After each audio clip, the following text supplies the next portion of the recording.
introduce Scot, who on his website calls himself the Blue Light Turner. Bobby Turner, based in Horsham, West Sussex, and started turning in 2014. Good evening. Hang on a minute. I've done something. I don't know what I've done here. His full-time employment is as an IHCD, which is the Institute of Healthcare Development ambulance technician with London Ambulance Service, which is where the blue light part comes from. Scot is a member of the Heritage Craft Association and the West Sussex Woodturners. He can be found demonstrating regularly at the Awgb Museum, at craft fairs and other shows, and also be seen on a Thursday evening on Weekly Live on YouTube. On top of all of that, Scot is the Southeast Regional Representative of the Awgb, hoping desperately to find some help in the northern part of that region, as it is from the south coast as far up as Norfolk, and from the east coast over to Milton Keynes. Zoom must be a huge bonus to cover such a large area. I have great pleasure in handing over to Scot. Good evening. Welcome. You guys, I'll be open and honest, are my guinea pigs. You are the first club that I have demonstrated to. As Julian said, I turn every week when shifts allow on YouTube. I also demo at the Awgb Museum with the West Sussex Woodturners. And I was contacted by your club and asked me if I would do a demonstration. They've also asked me to give a talk about my role within the Awgb. That started March this year. I received a phone call from Derek. I showed an interest in helping at shows, and they asked me whether I'd take on the role. So we're going to have a quick look at what you get for your £18 a year from the Awgb, which is something I was asked if I could do. So let's just share my screen. Oh, Julian, you've disabled screen sharing. No, I haven't, but I will enable it. Hang on a minute. You should now be able to. Here we go. So this is testing me beyond my comfort zone. okie dokes. All right, let's go to that one. Is that going to work? You've started screen sharing, so it's doing something. Why is it not bringing up the PowerPoint? There we go. Let's try that.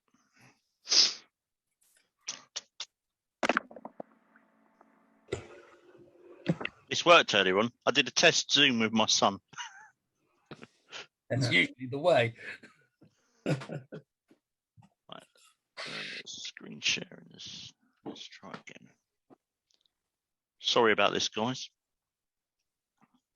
Allow on the dialogue. I'm actually seeing John White's screen sharing. There we go. Right. So, Julian's mentioned most of this about me. So I'm a hobby woodturner. Scott, we can't see it. Okay. We're looking at John White's screen. Yeah. Looking at the launch meeting screen. Yeah. Yeah. Launch meeting screen. Yeah. Yeah, that's not my screen. John White started to share his screen. Can you see that? No. Yes. Hang on. Yeah. We'll get there in the end. There we go. Okay. So as Julian said, I'm a hobby woodturner. I work full-time for London Ambulance Service. I've been doing that probably about 8 years now. Fell into working for the ambulance service. Before that, I'd been in security. I'd been a special constable. And having children, I needed a job. Saw patient transport advertised, and the rest is history. I'm now frontline and been battling through the COVID pandemic. I've been wood turning properly for about 5.5 years. For me, I started turning. I got PTSD through work. Was told I needed a hobby. I'd seen the guys down at Ambley when I was a volunteer with a search and rescue team. So I thought, you know, wood turning, we can do that.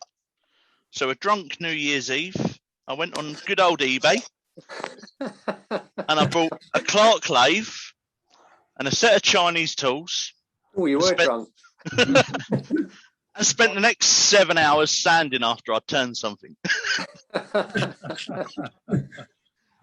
So I joined West Sussex Woodturners through the club. I was allocated Keith as a mentor. Keith come round to my workshop, told me to throw this in the bin, throw that in the bin. I borrowed a lathe from club, some tools from club, and yeah, the rest is history. I got the nickname the Blue Light Turner from people at work.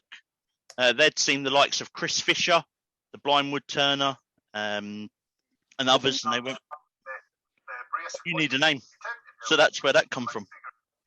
So the AWGB, what does it offer and what does it do?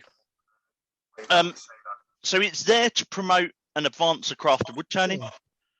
It's made up of individuals, corporate members and wood turning clubs who all share the passion, as I'm sure we all do, for turning wood. Registered charity and a national body representing turners all over Great Britain and further afield. Now, I know Paul has been doing quite a bit with the American Association of Woodturners, and some of their guys have been in our meetings. Could I just interrupt, Scott, for 1 second? Yep. Everybody go on mute, please. I'm pointing down to the camera. I'm pointing up to the year C4 on year C4 yes. The you can't see. Julian, I think you'll find you can mute everybody. You've got a special button there. That's nice.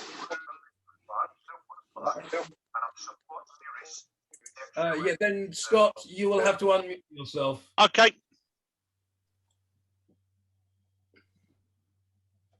There we go. So as I said, it's an international non-profit organisation. Consists of individual members, corporate members, and affiliated and associated branches. Now, the branches are the clubs. Provides education, information, and organisation to those interested in wood turning. And it involves everyone from the hobbyists like myself through to the professionals, gallery owners. It was formed in 1987 with an executive committee. It's organised at a national level, and it's currently made up of over 50 affiliated groups. We'll try and get through to death by PowerPoint. So the aims of the AWGB is to foster awareness nationally and internationally of wood turning, to encourage communication between each other. I don't know how you guys have found it, but through COVID, I think with the internet and the AWGB meetings and other club meetings, it's been really positive for the craft. I know I've made a lot of new friends and met new people, gained ideas. So they're also aiming to encourage and participate in development of training standards. I know Carl's watching in the Zoom. He's the development officer for the AWGB. To provide members with a newsletter at regular intervals. So that's your Revolutions magazine that comes out quarterly. Arrange international seminars and national seminars. So this year in September is the AWGB Seminar. Well worth having a look at. Acts as a national body to communicate with other publications. Communicates with the government and similar bodies to relevant arts and crafts movement, and encourage the formation of local area wood turning clubs.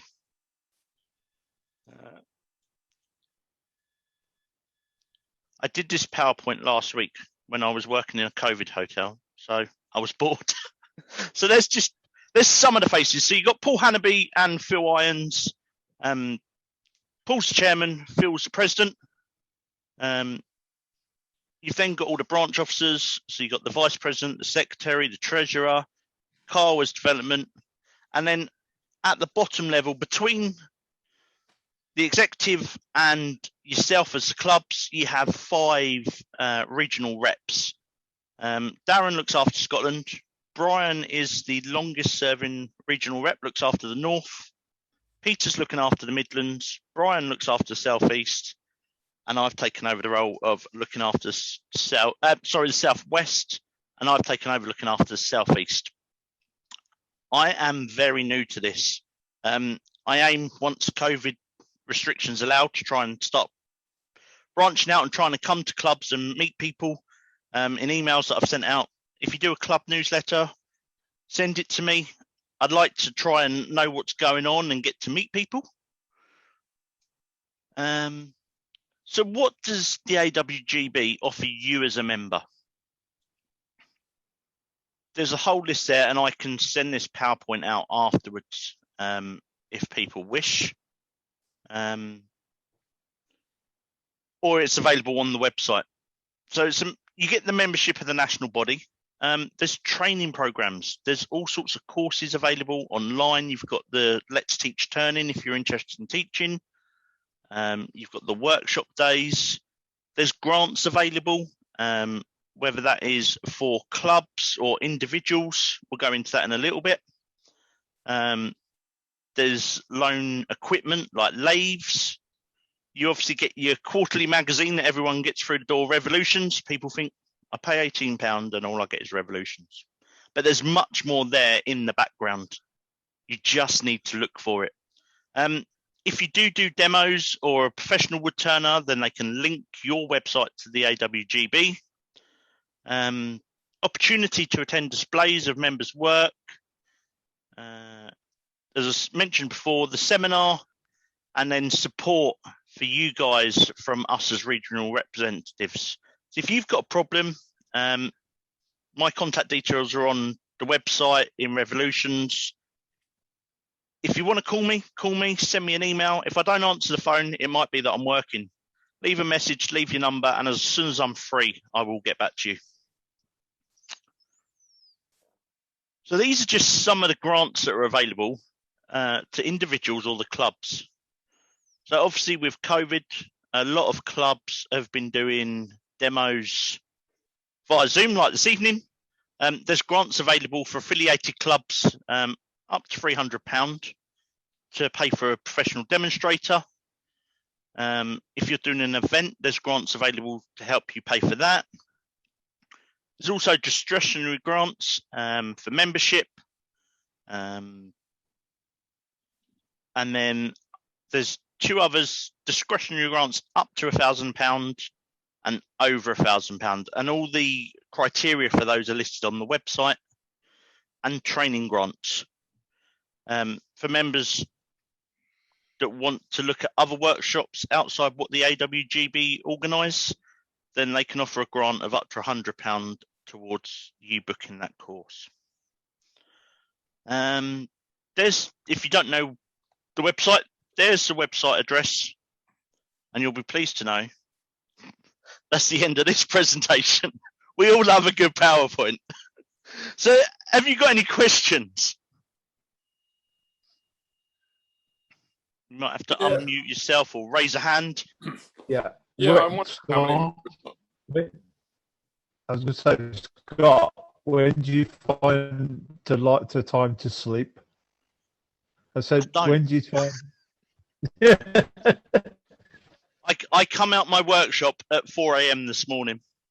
And my wife went to me when she got up. She went, that was an early night, wasn't it? Yeah. I'll grab a couple of hours here and there. I don't like sitting still. I'm always on the go. They say rest days at work. I'm never resting. If I'm not working for London Ambulance Service, I work for a private company as well, doing polo, or I've been in the COVID isolation hotels, earning lots of good money, doing very little work. Scott, Scott, I wonder how many members there are. members of the AWGB. Yeah. I think it's 3,000 at the moment is what it says on the website. I was looking for that information, Scott, a couple of years ago, and I couldn't find it. It's on the website now, is it? It's all on the website. Okay, good. Is that individuals or clubs? That's individuals. Right. Okay. I'm not sure on exact number of clubs and how it's split up between associated and affiliated.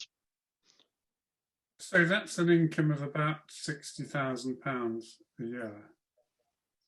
What do you've described what you do with the income, but is there anything else? I mean, are you accruing a large fund for a rainy day or whatever? Nope.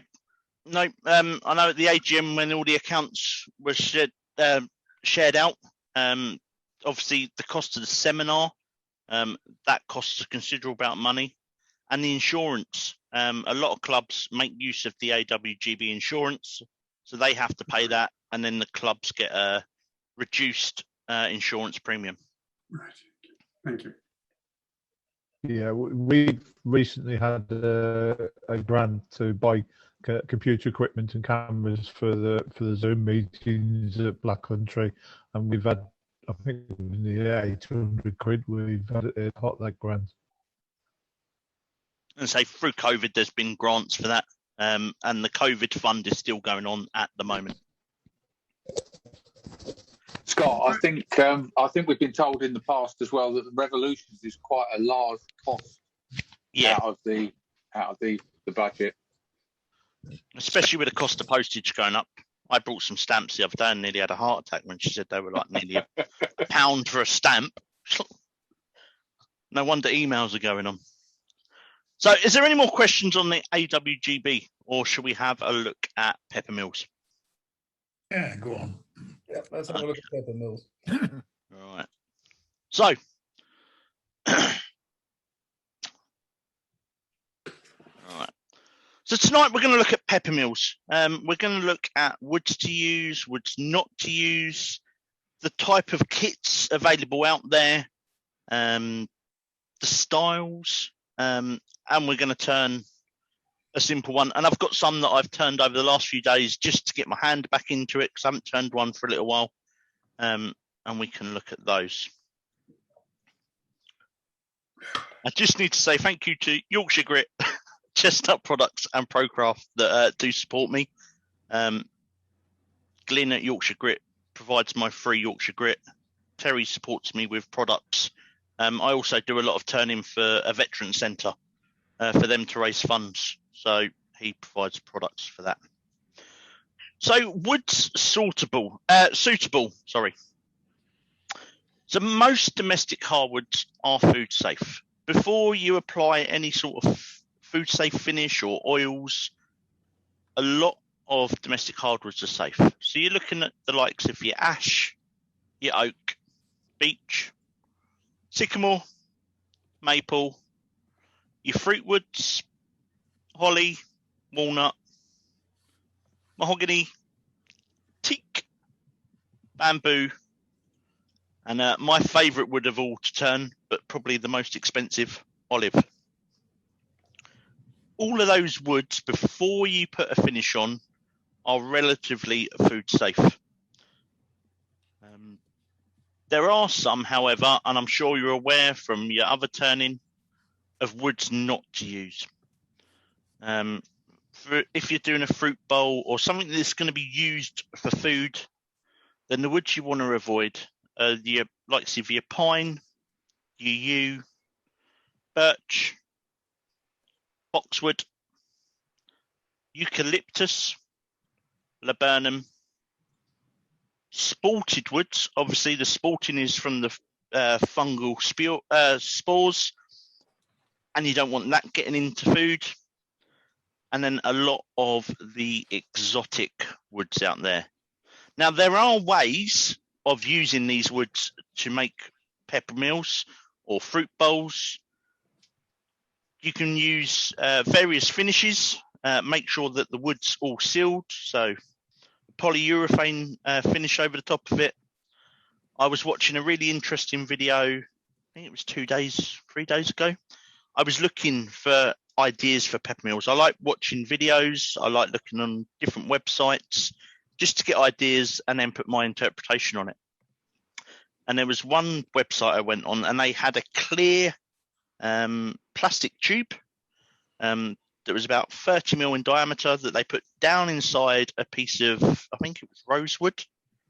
So the Peppermills don't get anywhere near the wood. And that's one way you could look at using these if you wanted to. On the market, there's loads of different kits, and I'm sure those of you that have made them in the past, you've got the likes of Axminster, Procraft, Turner's Retreat, they all sell different types of kit. And all these kits come with 3 various grinding mechanisms that the material that the grinders are made out of. A lot of the cheaper Chinese kits that are available on a well-known auction website are made of plastic.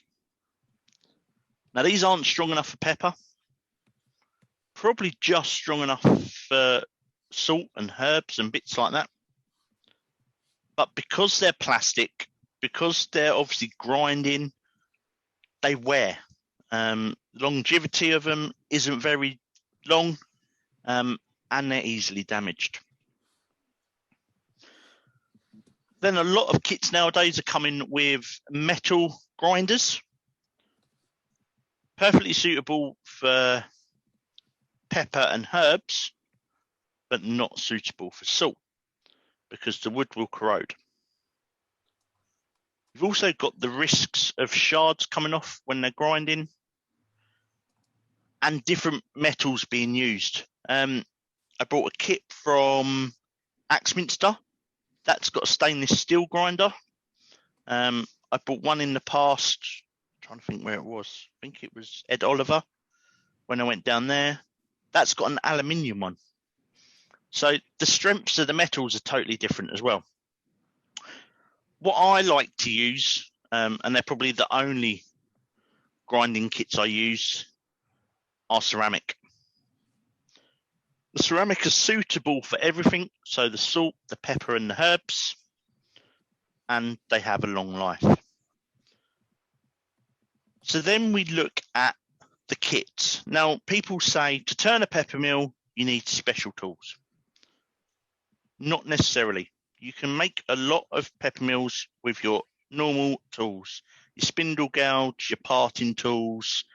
For those that use carbides,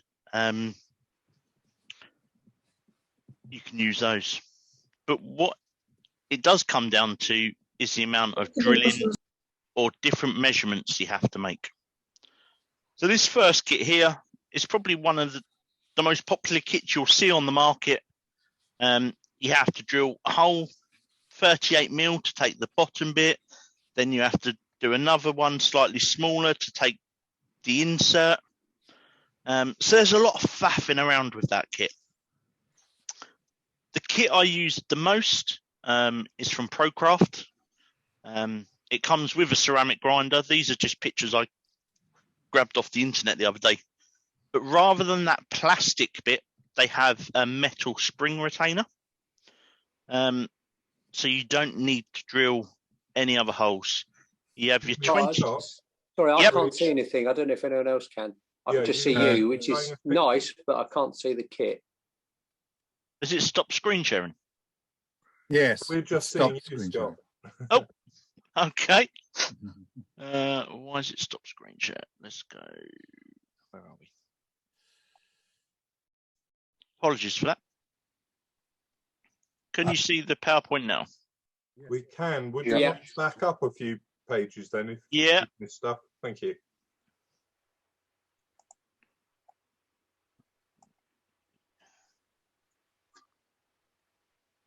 What's going on?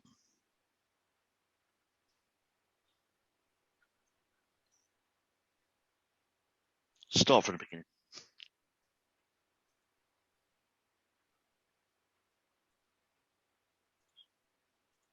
So we'll skip all the bit about the sponsorship and what we're talking about, the different woods. and then we'll look at the kits, and you can see the grinders as well.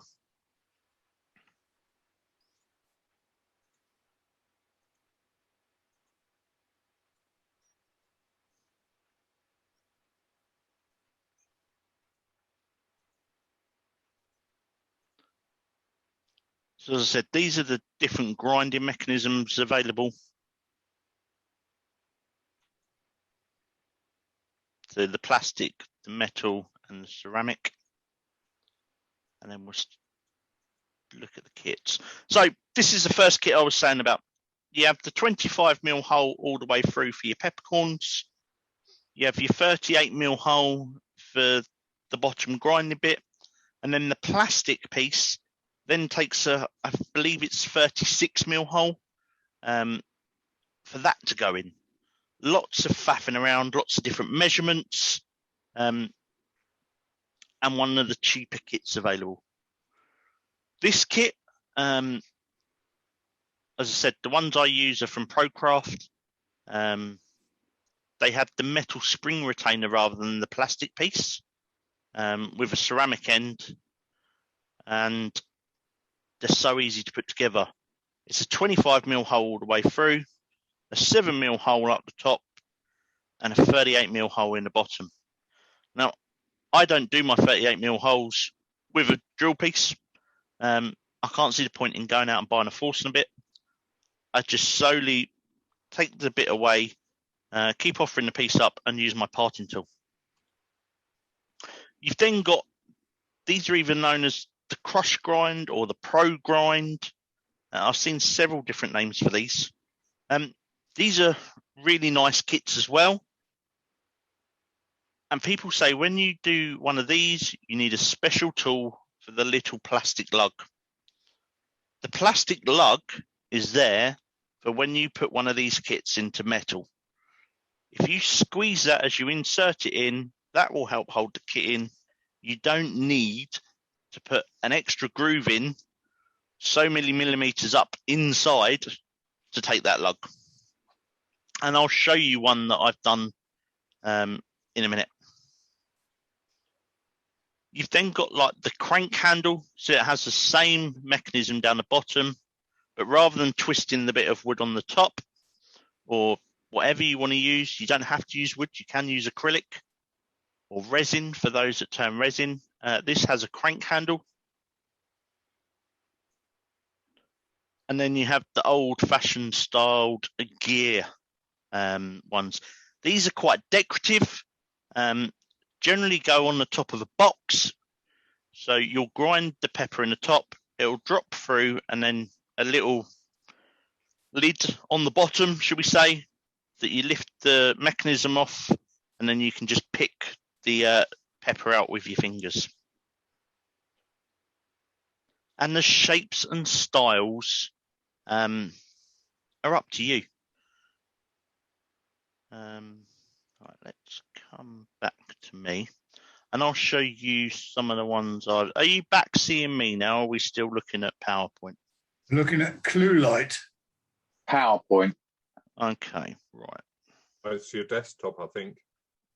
Yeah, let's come back to Zoom.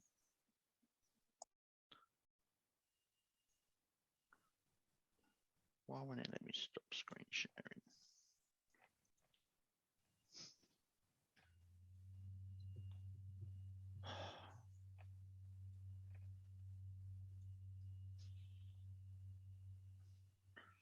I think you need to stop screen sharing. Yeah, it brings it up, and then it says, I'm wondering if I can help you. There we go, stop video.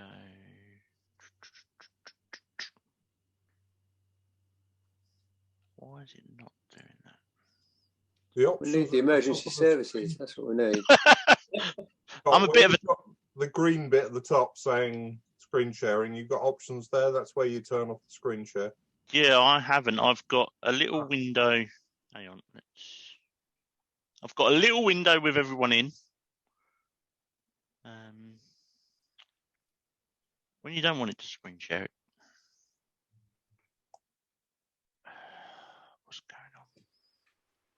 If I become only hosts who screen shares, it might stop yours. Okay. No, I can't do that. What is going on with Zoom?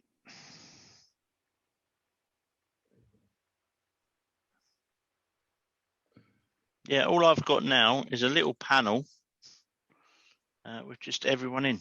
Nothing that says stop. Okay.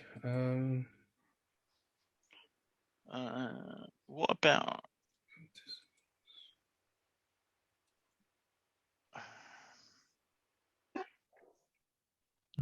See, I can see a little window down the bottom that says meeting controls. Every time I click on it, Not working properly, love. So don't play with it. Let me try stopping it from here. Just Hang told on. you to push screen share. No, That's don't what's touch come There up. we go. aha, brilliant. Right, where's my son when I need him? Get rid of that then. Okay, so as we're saying, shapes and styles depends on you, depends on what you want to turn. You've covered it up now. Hang on a minute. Somebody else's screen shared. Somebody called Brian. Yes, it's me. I don't know what I've done. I'm sorry. This technology is beyond me, I'm afraid. I've got my Brian, you've been a assistant. very naughty boy. I've got my assistant here, and she doesn't know either. Julian, can you do what you did before for Scott and turn that one off? Hang on a second. Post attendee. Might have to leave and rejoin. Who is it? Sorry, who is it? Who's screen shared? Brian. Okay, let me see if I can find Brian. I'm the second one down on my screen. Brian, PPE. Yeah. That's the one. That's him. PPE? What do you mean? Not PPE. There's more than one Brian's here, but I'm up at Phil at the moment. Brian Pope. Oh, right.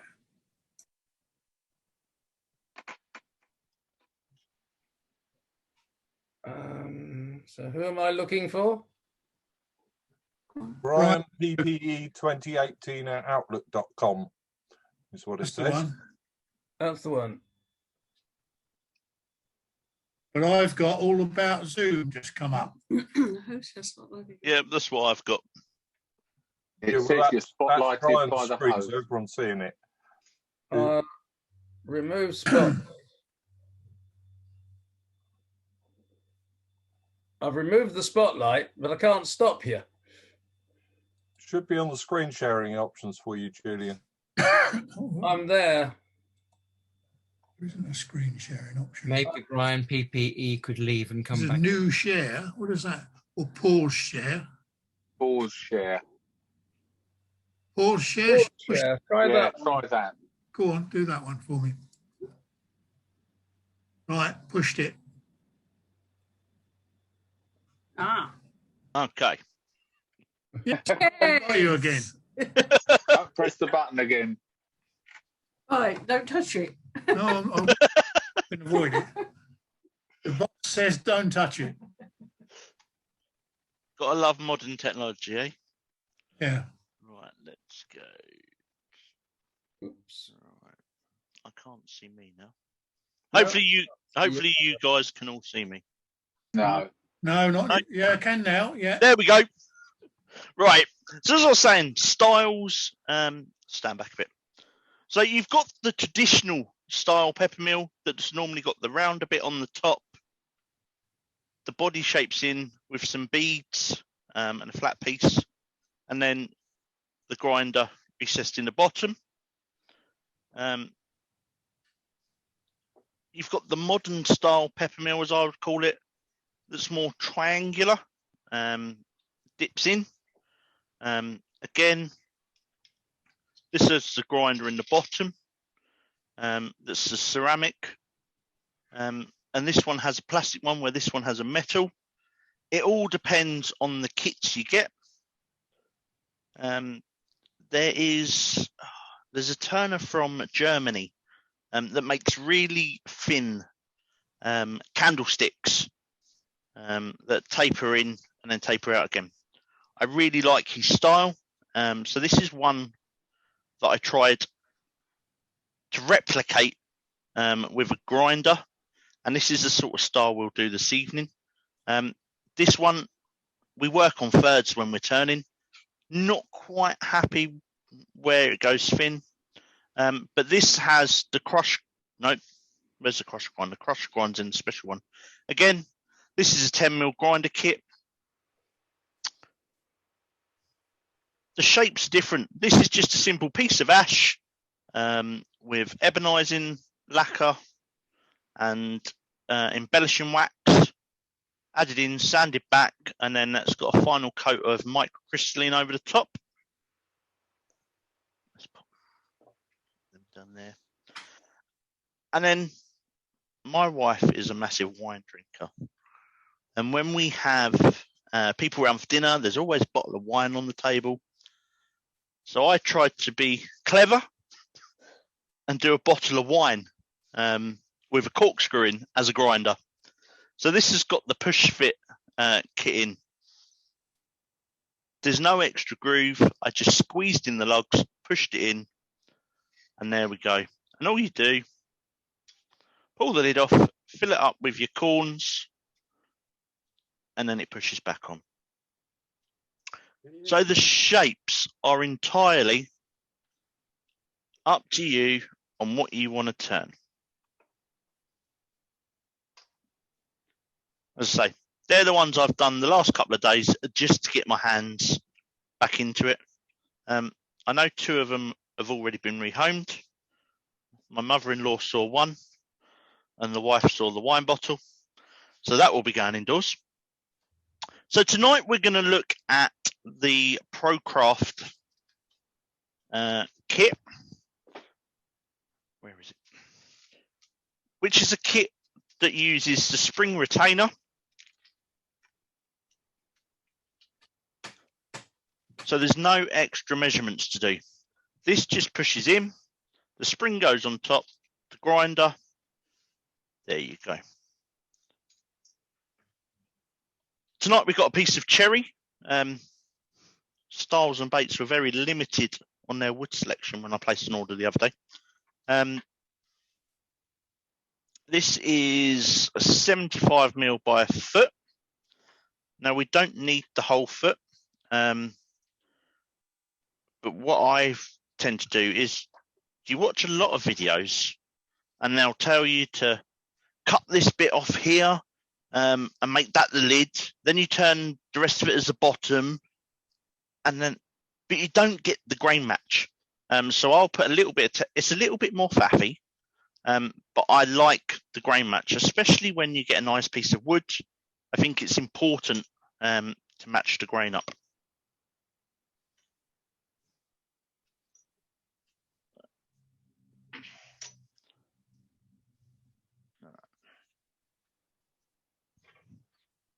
So we'll start by rounding this down. We'll put a tenon on the end so we can put it in the jaws. I've got a set of gripper jaws on the end here.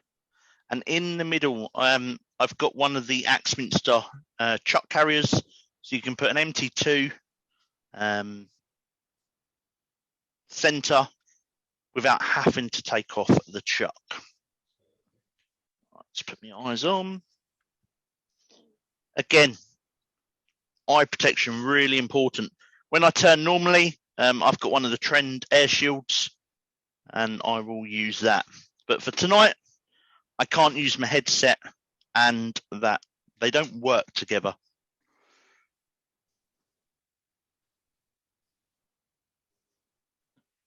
So what I'm going to start by doing, before I rough the whole blank between centers, I'm just going to put a tenon on the end. Do that. Keith's probably cursing me. And I'm using a square carbide. I've just found cutting tenons. This is a lot quicker way of doing it.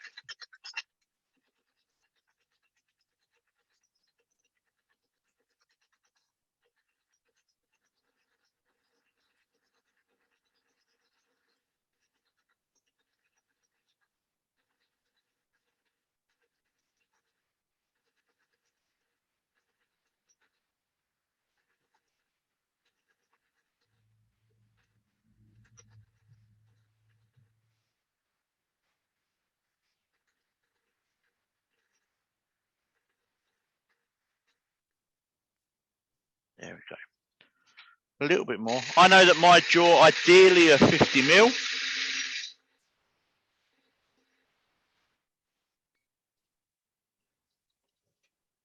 So the chuck I'm using is a Charnwood chuck.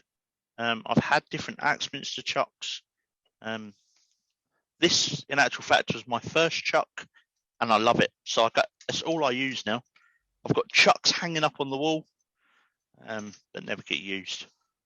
All right. Okay. So we can now grip this with the gripper jaws, and it'll be a lot safer to round it down. So bring up your center. Before you fully tighten the chuck, make sure that's all locked in.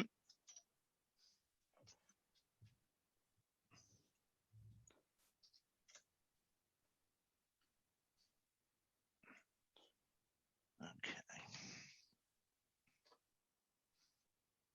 I said earlier, this is a new rig.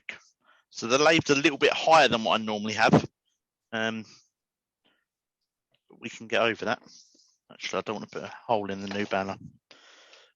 So we'll rough this down.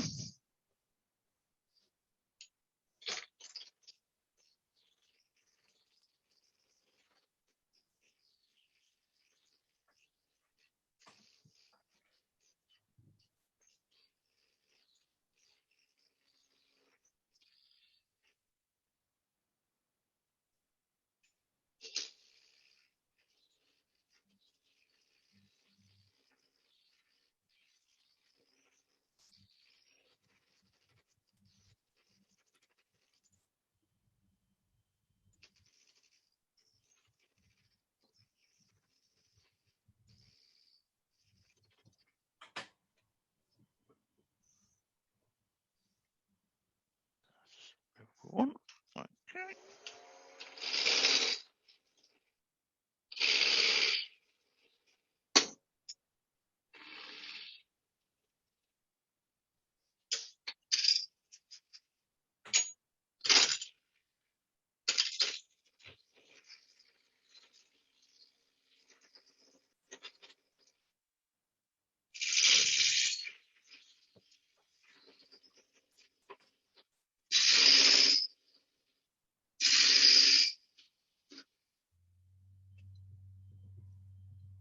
Scott, are you only running on one camera tonight, or have you got more?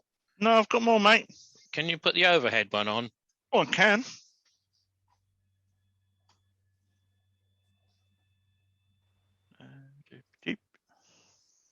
How's that? Great. See what you're doing now. Well, I've had comments on my YouTube videos that people want to see me doing it rather than the overhead.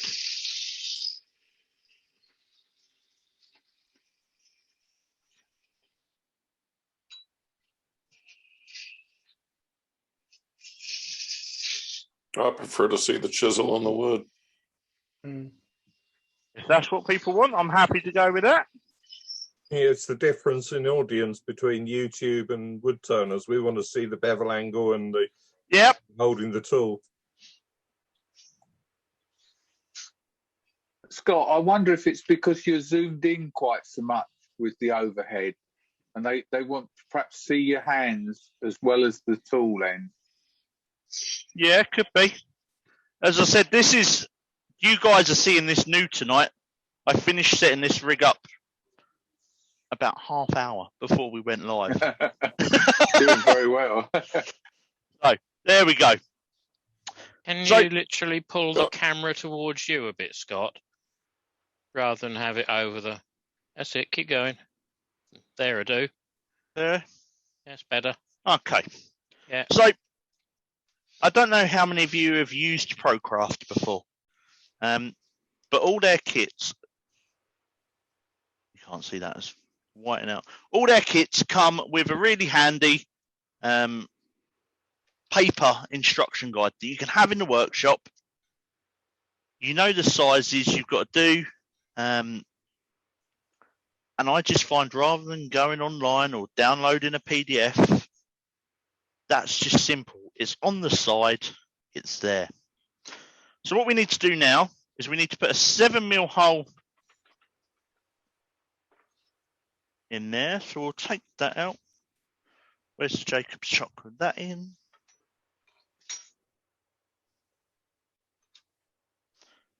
Go back on the front now, mate. Yeah, I will in a minute. I've got an end one. I just want to... For that matter, Scott, if you could zoom out this camera, it would look a lot better. You could see more of what you're doing. Yeah, unfortunately, these webcams are fixed. Let's go on to that one.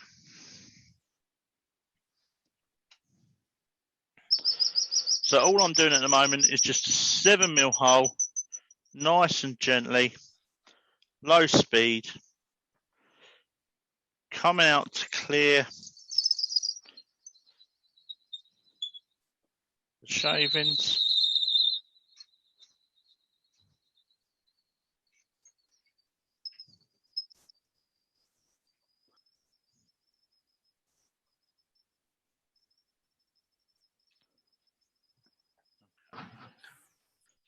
I'm pleased to see you're getting all that vibration. I was beginning to wonder if my lathe had gone wrong.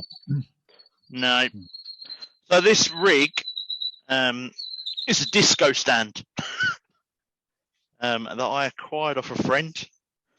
It needs some modification, shall we say. So now I've got a 7mm hole in there rather than a ring center. I've just got a live center with a point that will sit in that hole.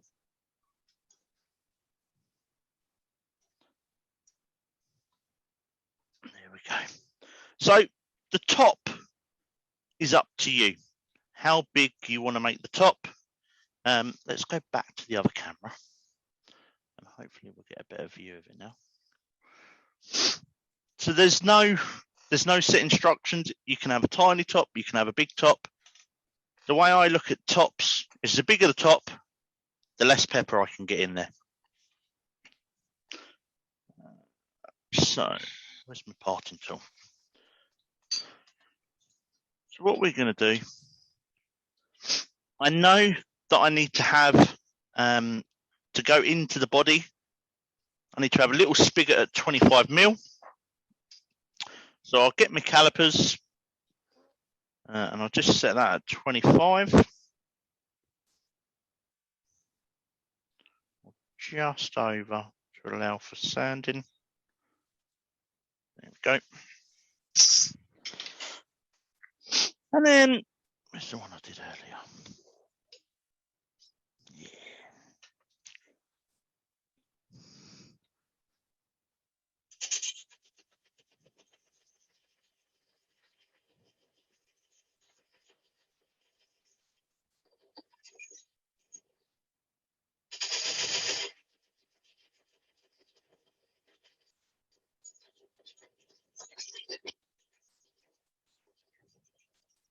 Now, I don't know what you guys think, but my personal view is that the bigger pepper mills, pepper grinders, whatever you want to call them, as well as being functional, they're more of a statement piece, an art piece on your dinner table.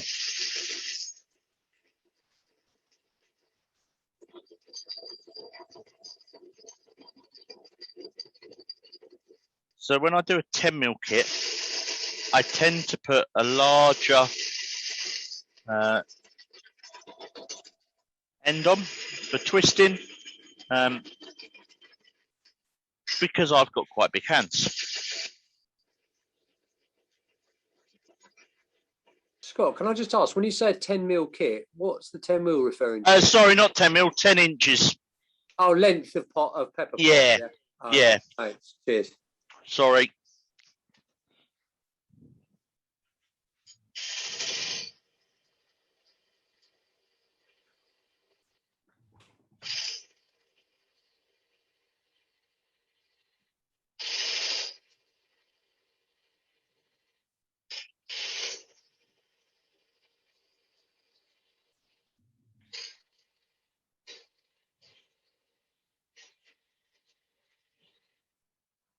close are we getting?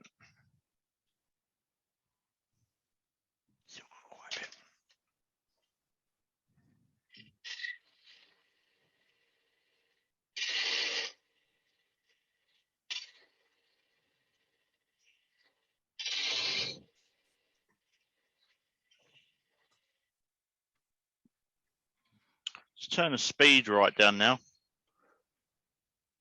Make sure that's cool. All right.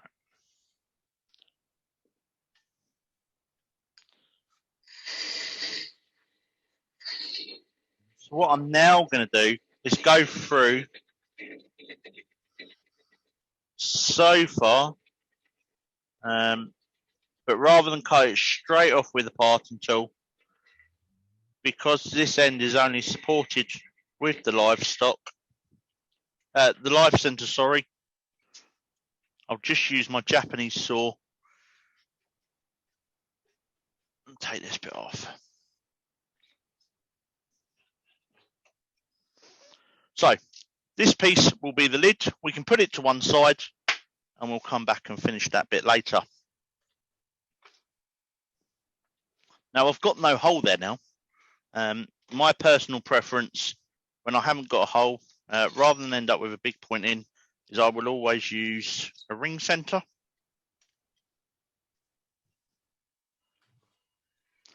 And as I said, I want the grain orientation to match.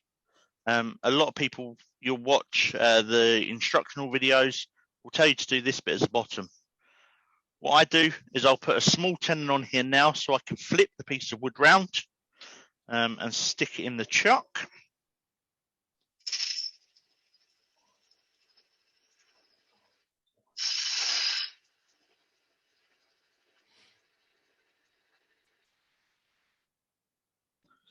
I don't want a very big tenon.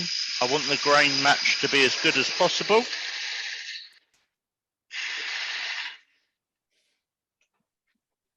Okay. So we can now remove that.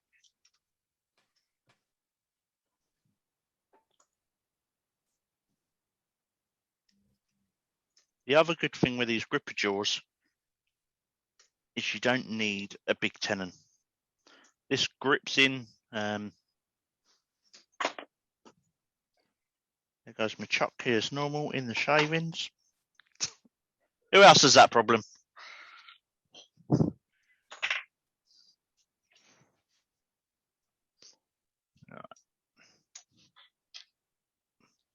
So this is now going to be the bottom of the kit. I'm going to flip back to the bottom view just so you can see what I'm doing. So this tenon that was in the chuck originally is no longer needed. So we can take that off.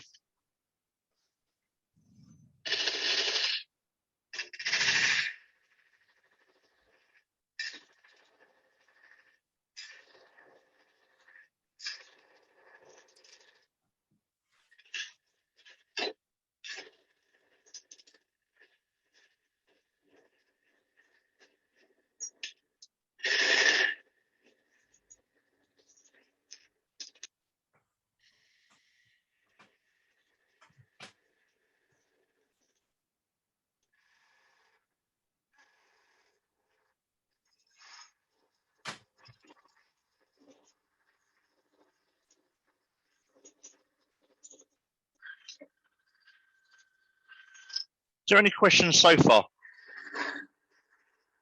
Which end are you removing, the bottom or the middle?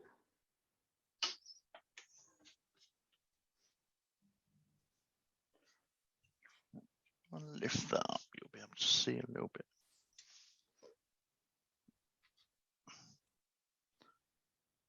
There we go.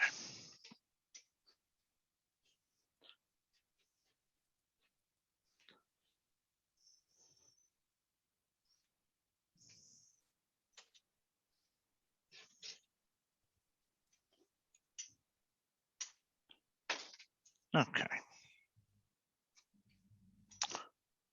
So now what we need to do is put the 25mm hole through. When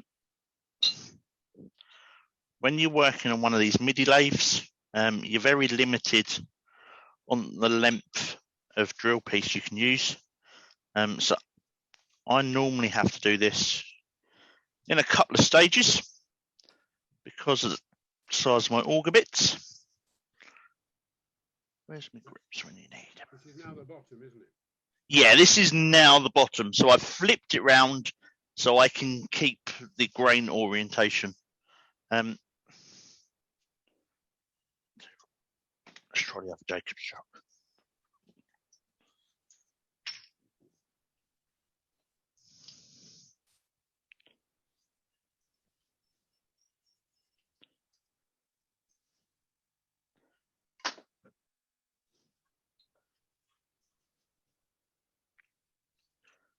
So some people I've seen will use a spade piece.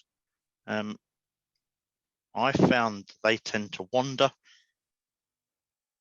I will use a spade piece just for the last inch or so, but I've got then the majority of the hole through.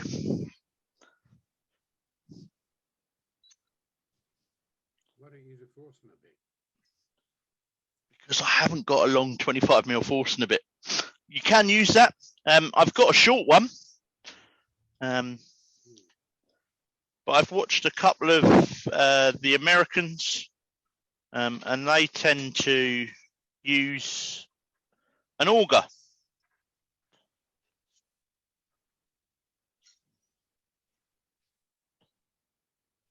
So again, when drilling through, nice slow speed, nice gentle turns. You don't want to be forcing that bit through.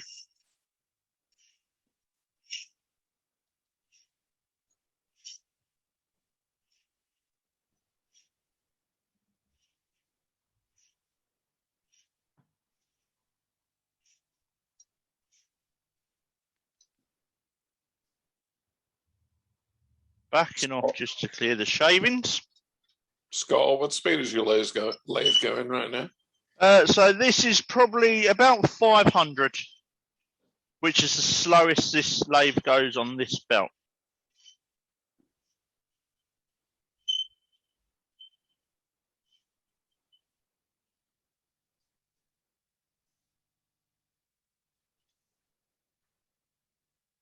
When it smokes, is that because it's burning?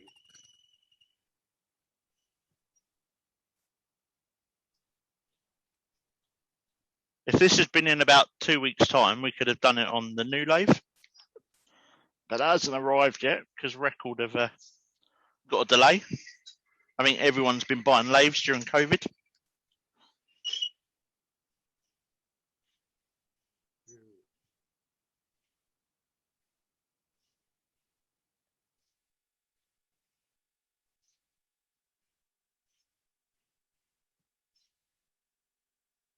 Will you not spray water to keep it cool?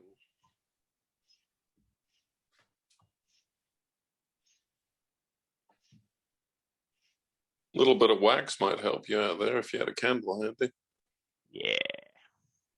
Just water. So, down the bottom. Where's that gone? Where did she put my saucepan? My wife tidied my workshop up. Now I can't find anything. Big mistake. She went, "You're live tonight." I went, "I know." She went, "Your workshop looks like a bomb's hit." How much does she charge, Grant? Scott, she can come around and do my workshop. She doesn't, but she'll expect flowers or dinner or something like that. No problem. If I was married, I would say that's grounds for divorce. I wouldn't mind, but we know where we leave stuff in our workshops. I just have to cope with the smoke. That's why it's grounds for divorce. I have got my extraction on, so.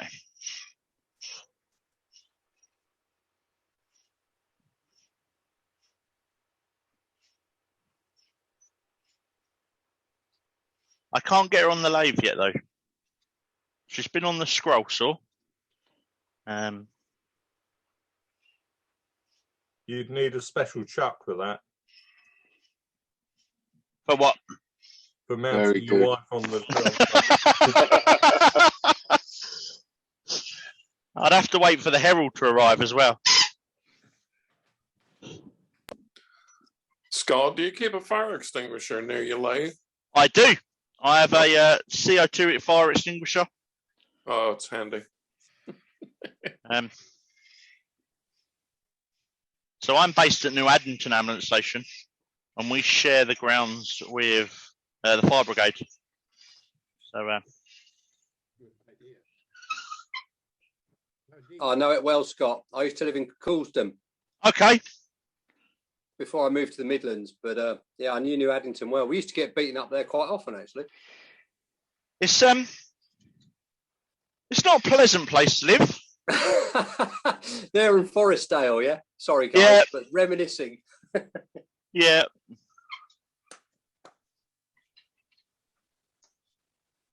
We don't often go down Forestdale, but Addo were always, and the youths, I don't know what it is. When I was younger, if we had a fight, it was always with our fists. But everyone now seems to be carrying knives.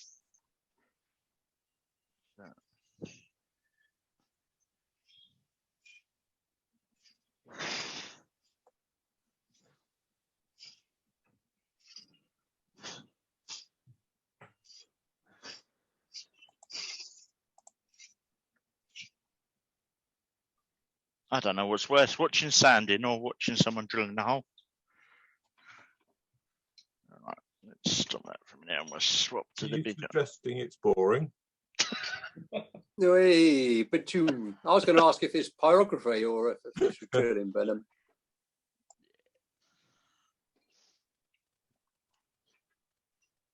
These poor old drill bits were new at the beginning of the week. Some microcrystalline wax on it, mate, if you can't find candle wax. Well, there's a thing. Because guess what? I can see that over the back. Don't do that. We're waiting for the flames to come out. No, we don't want flames. I'm not there the must be flaming something turner. in the back of your ambulance you could wipe on that, isn't there? The lube that we use for airways. Yeah, that would do, wouldn't it? But that's water-based, so I don't know how well that'd do. I was going to suggest KY jelly, but maybe you don't keep that on there. That's water-based. That's what the lubrication is. Oh, is it? Yeah. That's water-based. It doesn't burn as nice. Who's heard about my pyromaniac? Yeah, a bit of Vaseline on there would be brilliant. That's quite flammable.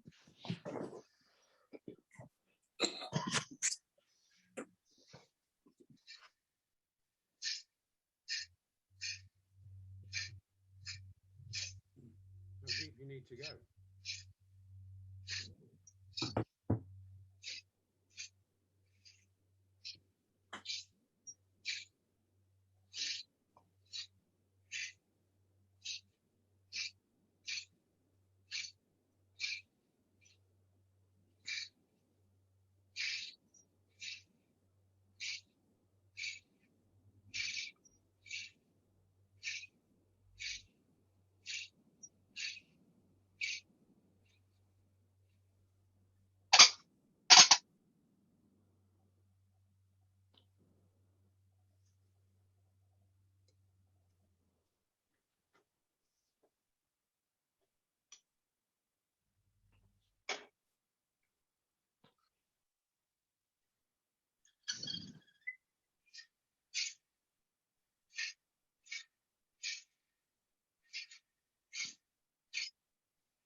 Before I filled it up with shavings.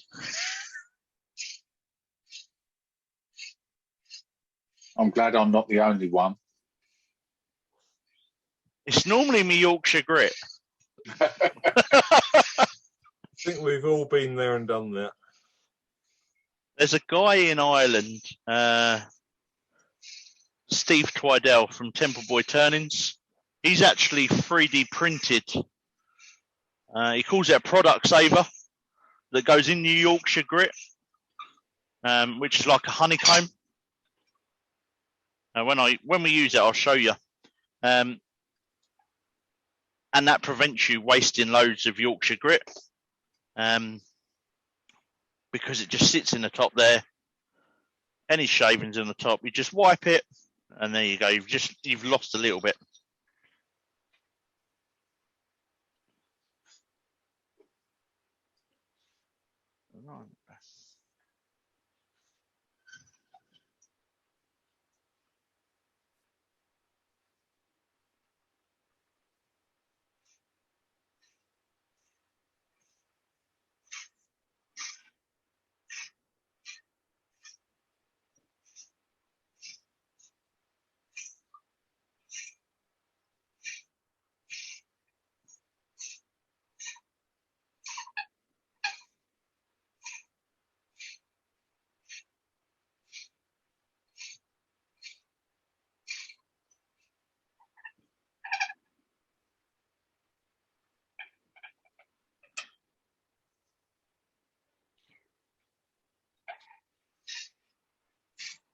Okay.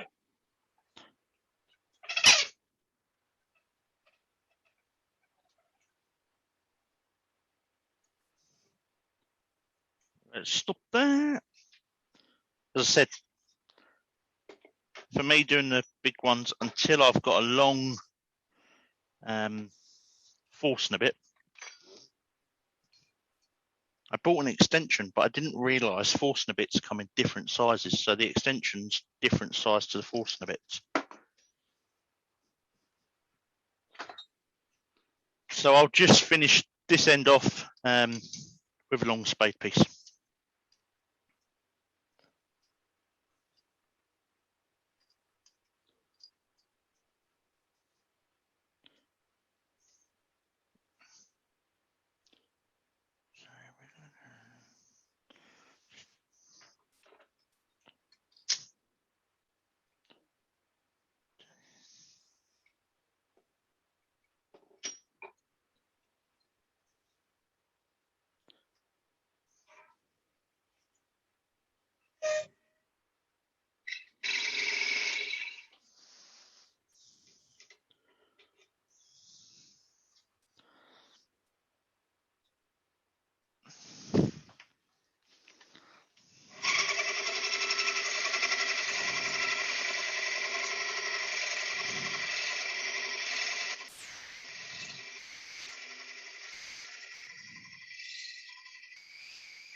Scott, how long is that hole? How deep? So it will go the length of this. So it's about 240 mil. Right.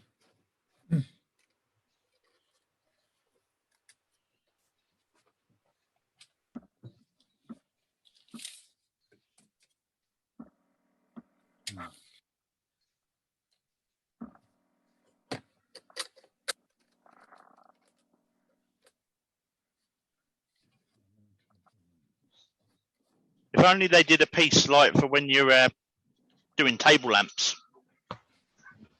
It'd make the job so much easier. Scott, couldn't you drill from both sides? Make it a bit easier. Yeah. I've found when I've done that, I can never get the bits to match up for some reason. As I said, this is my way of doing it. If you want to drill from both sides, by all means do.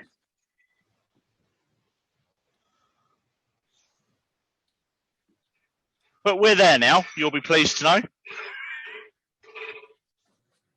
So,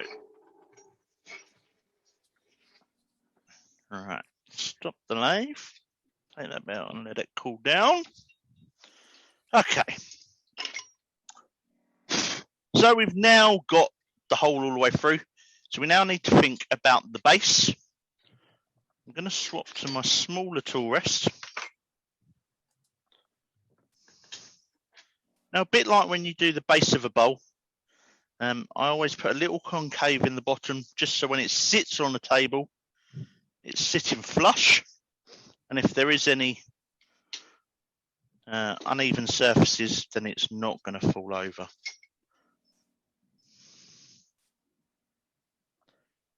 Just that whole drop gone- the link in there for the product savers, Scott.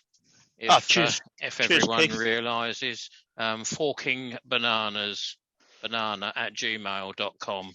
It's in the chat section, guys.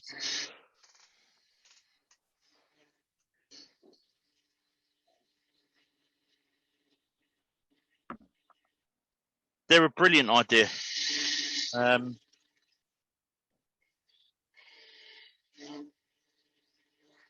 I got a 3D printer 18 months ago with the intention of making one for every tin of wax, or every product I use. But it's not happened yet. Okay. Don't want to lose the screws like I did earlier. Where's my marking stick?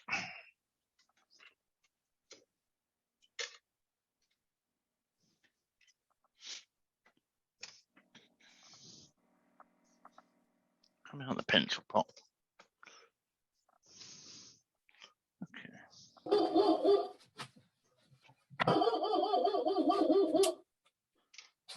That sounds like a big dog. Sorry for not muting. It's all right. Okay. So we're going to go about 38 mil.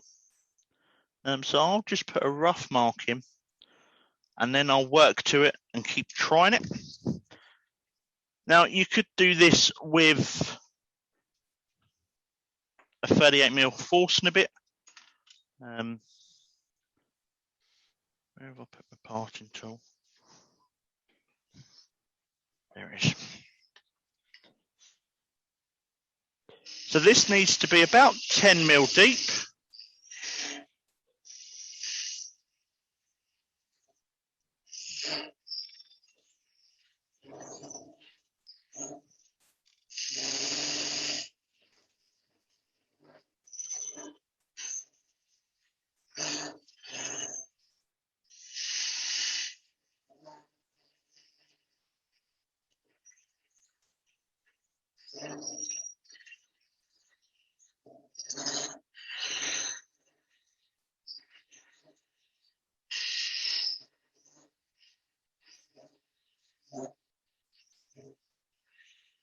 And all I'm doing is I'm just moving the parting core across, taking off a little bit at a time just to get the depth.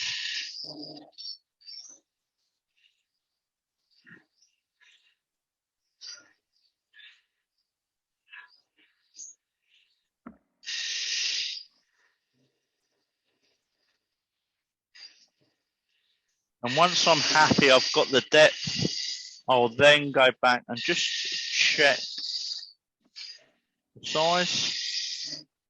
I know it's under than what it needs to be.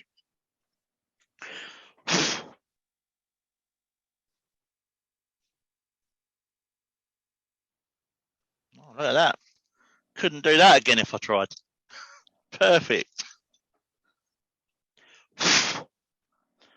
I just want to make that a little bit deeper.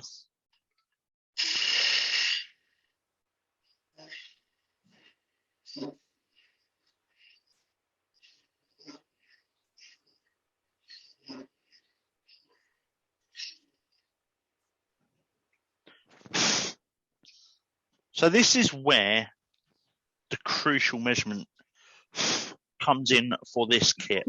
And I'll bring you back to the overhead just so we can see what we're doing. Nope.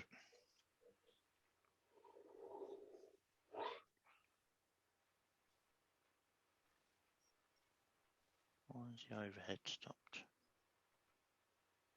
Okay, the overhead's died. I think you're sharing the screen again. No, just start. Oh. Okay, we'll go back to this one. The overheads should have died. Just turn it on and turn it off, let it restart. So to get the overall size of this kit, just make it out there. What you need to do is you need 240 mil overall length, excluding this piece. So the way I do that is I will measure how deep that is, which should be 10 mil, there or thereabouts. 10 mil.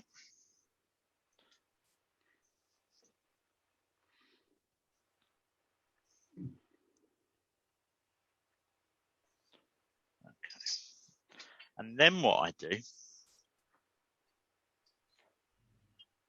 is I will measure how big this piece is.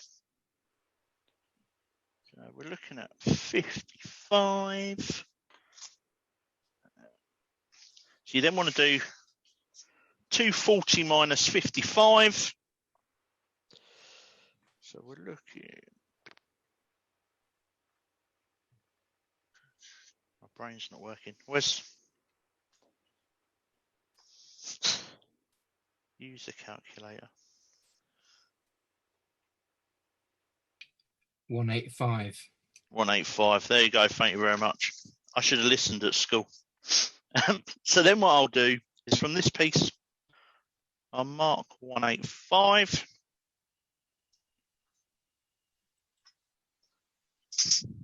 And that's where we're gonna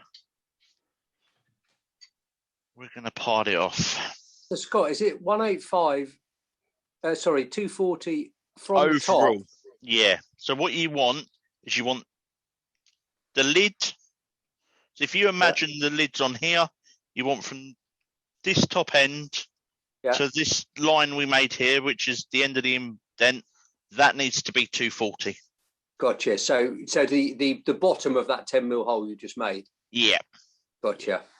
Thanks. I say all the instructions come from Procraft in the kits. I know Axminster have got instructions available in a PDF.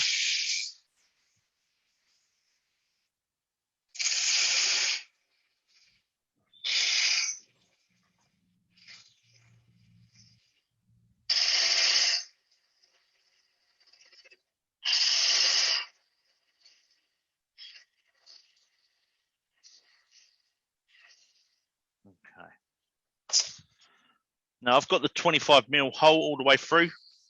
So that's as far as I'm going to go. And then again,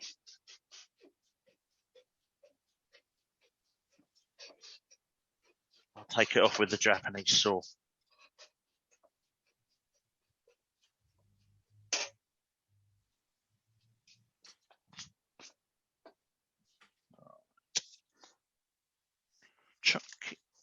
So then what I do is I've got a scrap block.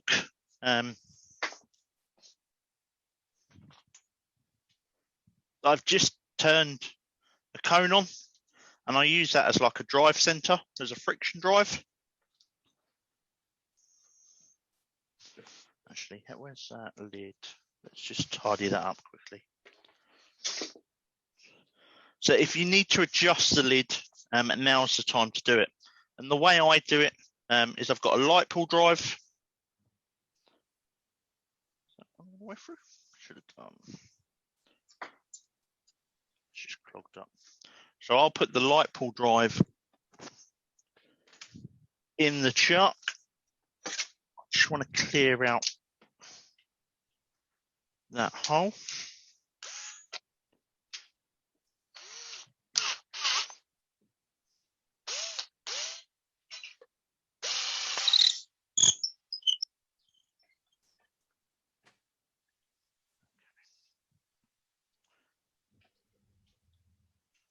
I'll mount it. So I can tidy up this piece first, where the joins are going to meet. And that's just done between centers.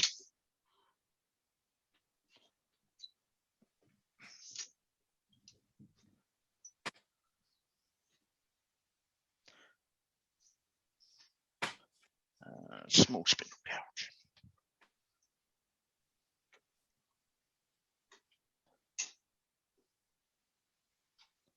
Scott, what is that light pull drive? So these are from Axminster. I blame Keith for this. When Keith taught me, he turned up with one of these, a box of 50 blanks, and said, there you go, make me 50 core pulls. So this is in different increments.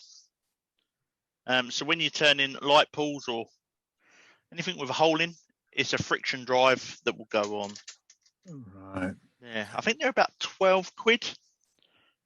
The only thing I find with them is the very small hole on the end. This is my second one. They tend to not last very long. But if you're not doing fiddly stuff, then I normally use the next one up.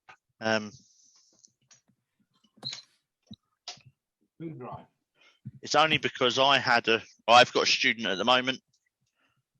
So I gave her the light pull drive that Keith gave me, and did the same to her. I said I'll have 50 core pulls. Okay. So we're now going to tidy up these bits where they join.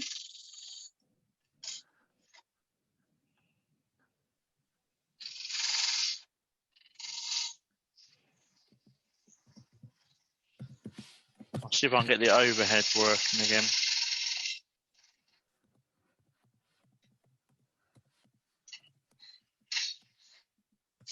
Because you can't really see on there. Again, this is concaved. Let's see if it's going to play ball.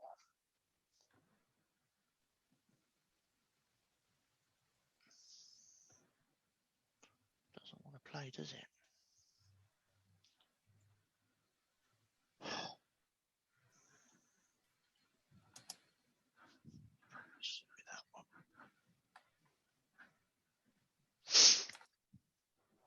Would you believe it? That's a brand new webcam from Amazon up there.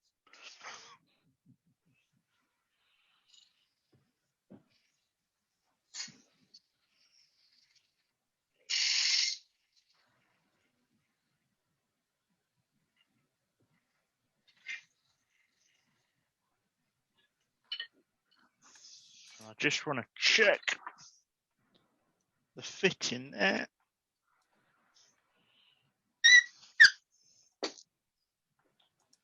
So we don't want a French fit. We want it so it moves freely,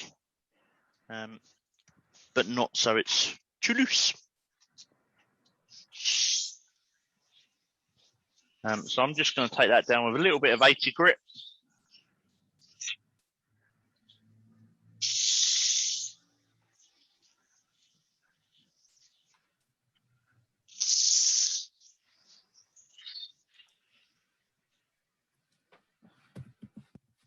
And now's the time to do your sanding here.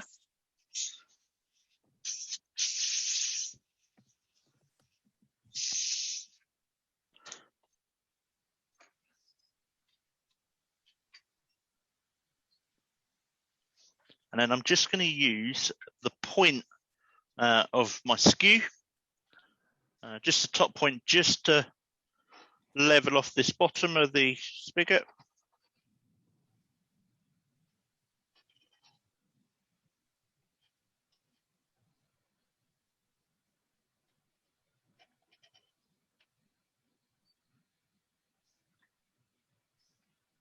You could use a spindle gouge if you wanted. I do a lot of my wood turning with my skews.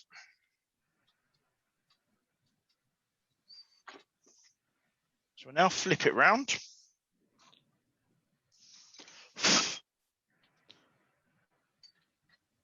And I'm not putting the finished shape at the moment. I just want to get rid of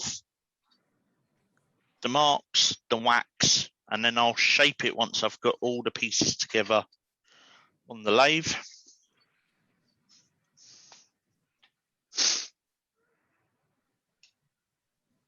And just make sure that it's level.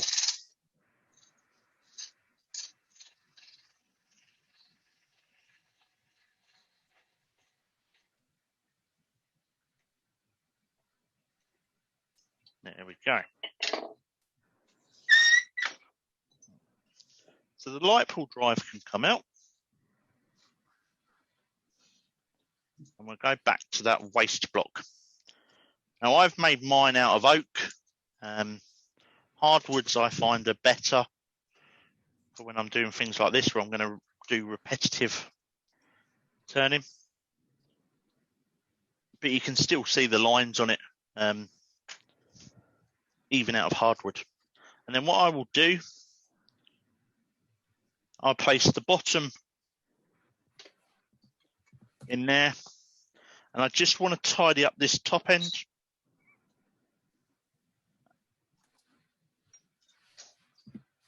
How are we doing on time? What time do you guys normally finish? About 9:30, is it? More or less. Okay. When you finish. It won't be long after that. The fiddly bits are nearly done. So again, just putting a slight concave on there for when it joins up.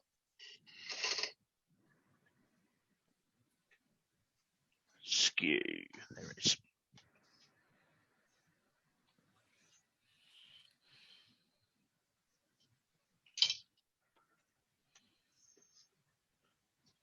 And now what I do is I do all of my shaping with the bits together.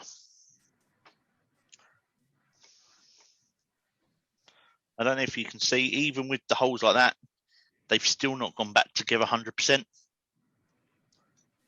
So everything, all my shaping now is done with the pieces together between centres. Where did I put the long? Buried under all the tools.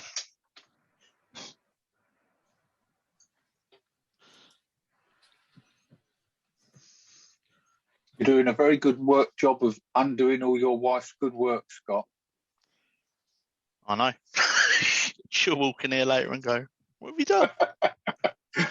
What I did do though is I did put lino down a few weeks ago as floor in the workshop, so it's a lot easier for tidying up. Well, that's my excuse. Neighbour was having some building work done.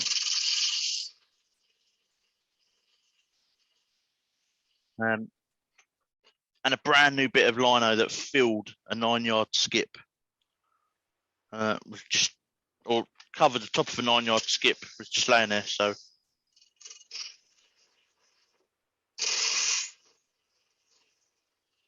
it's about 2 foot too short for the workshop, but it covers the majority of it. So what I'm doing now is I'm just making sure both ends are the same size.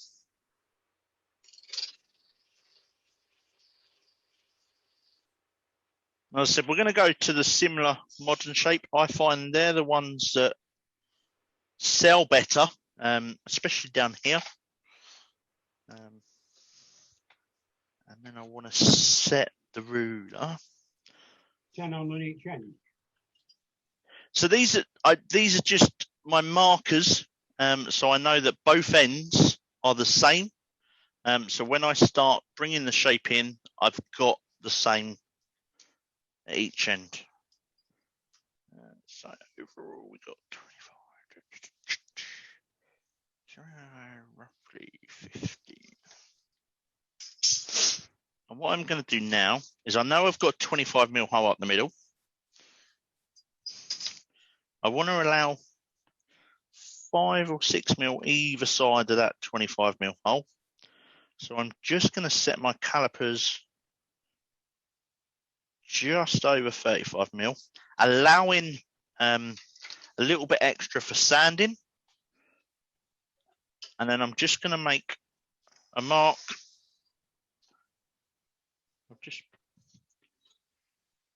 of where I'm going to go down to.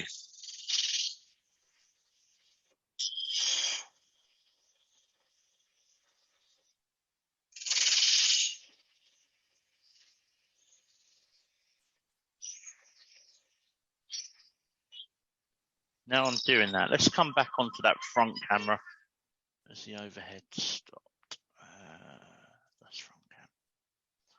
There we go. Right, move that out of the way.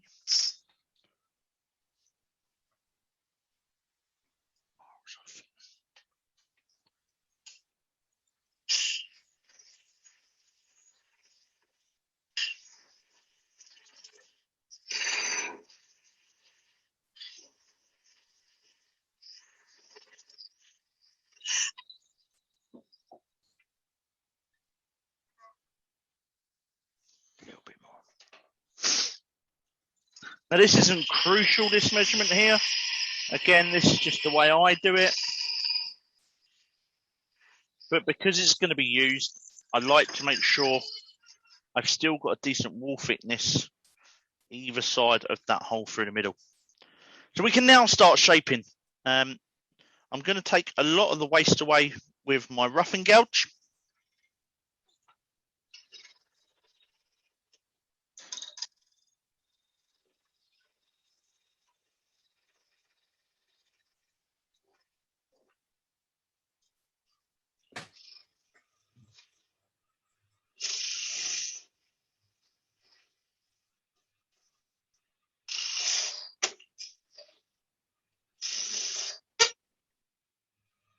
And because I'm between centres, I just need to make sure that I keep it tight.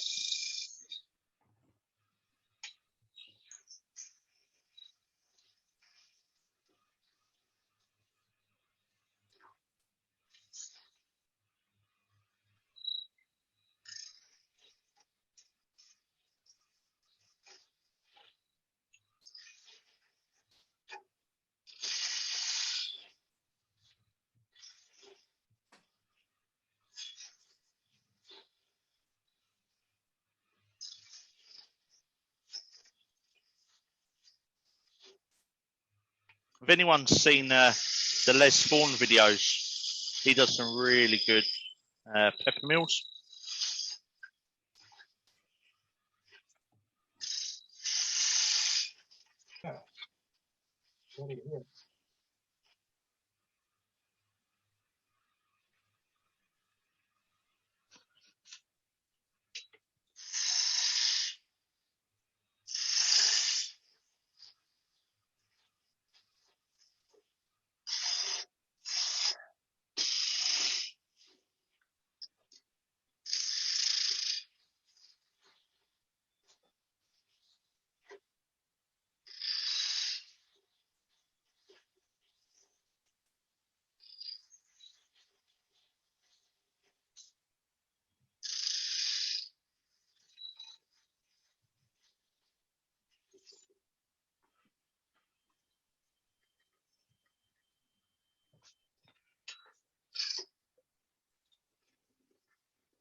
Glad I didn't send my wife the link.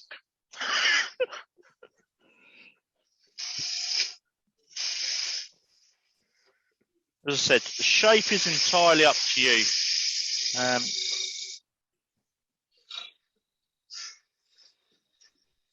I like the old style shaped pepper grinder, but it seems to be the modern shapes that are selling.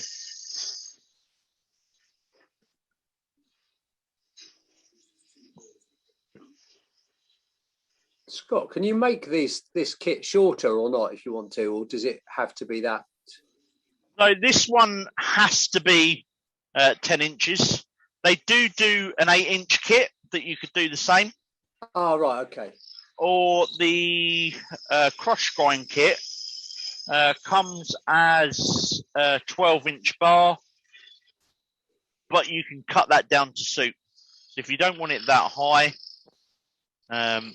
you can cut it down to suit. Right, good. The Axminster one. Okay.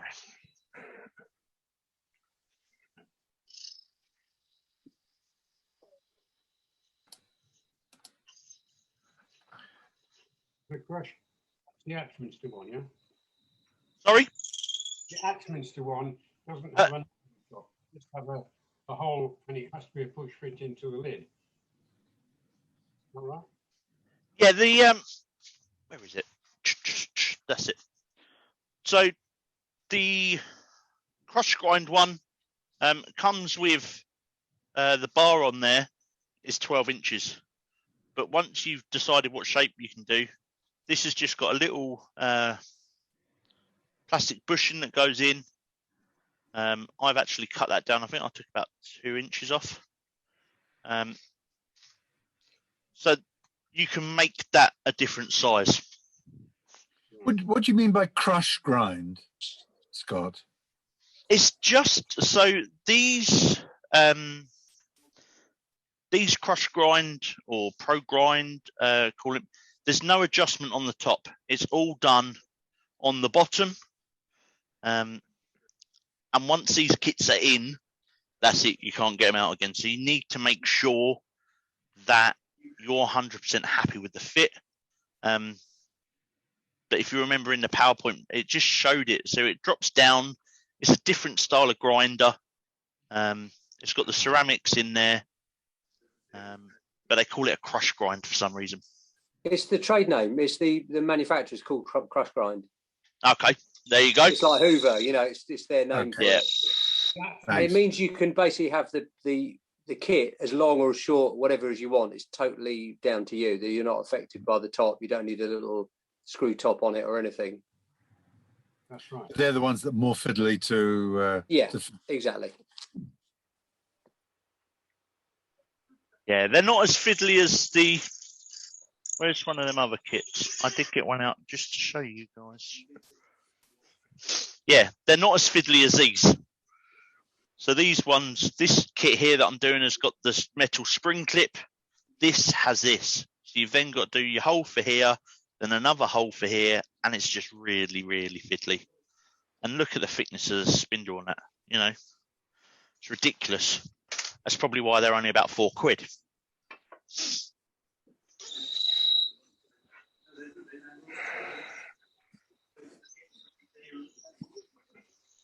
So just a plain in cut now with my skew.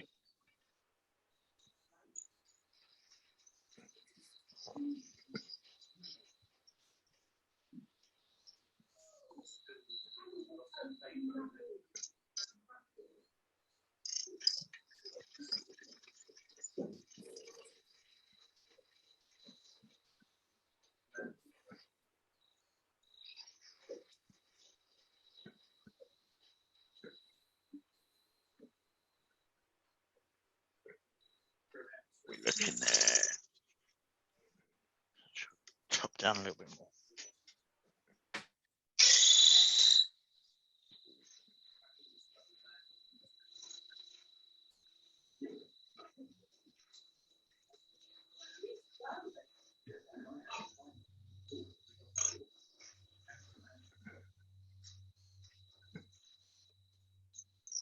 Right down.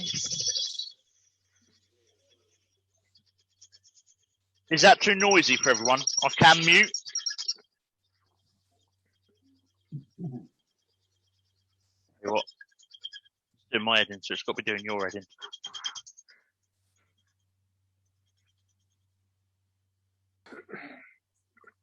Your mic's not picking up the machine noise.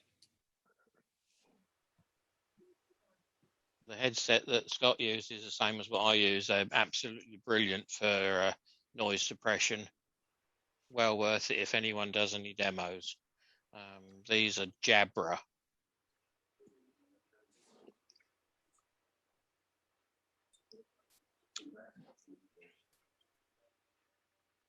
They're well worth it if you've got the money for them as well, because they're not cheap. So they're good for noise suppression. Can you get them for your wife and kids as well? Do you think? Or should I maybe not say that? Turn a bung for them. Right, I'm going to do a bit of power sanding.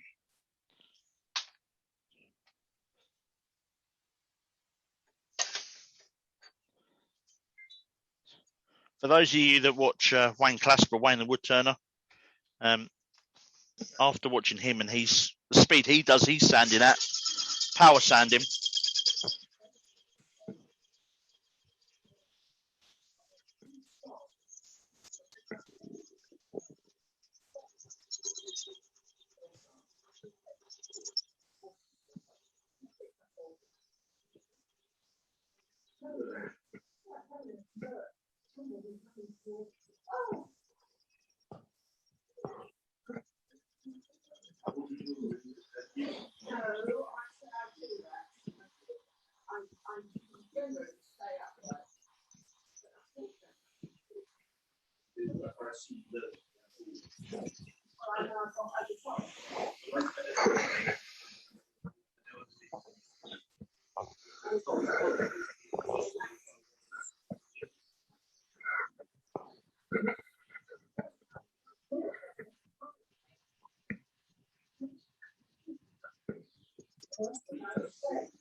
So 120.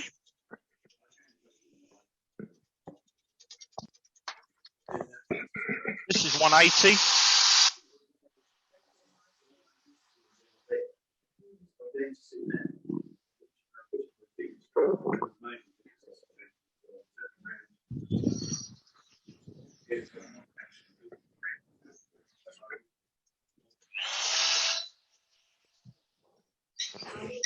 That extra.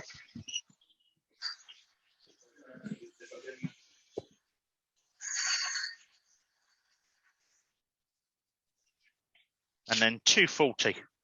If you're using Yorkshire grit, 240 is all you have to sand to.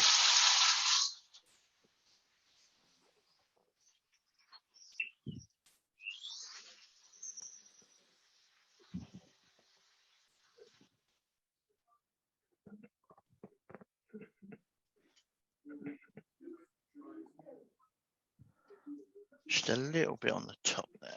Do that with.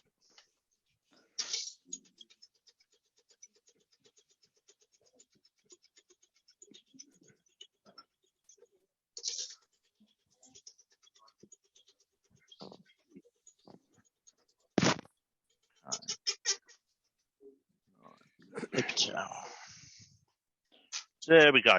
That's the sanding done. I'm now just going to clean it off with some methylated spirits.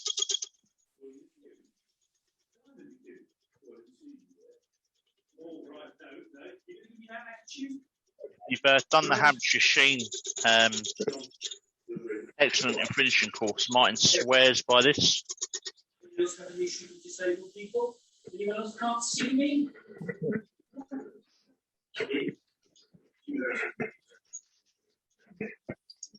No, I'm not. I'm sick of the topic. People ignoring me.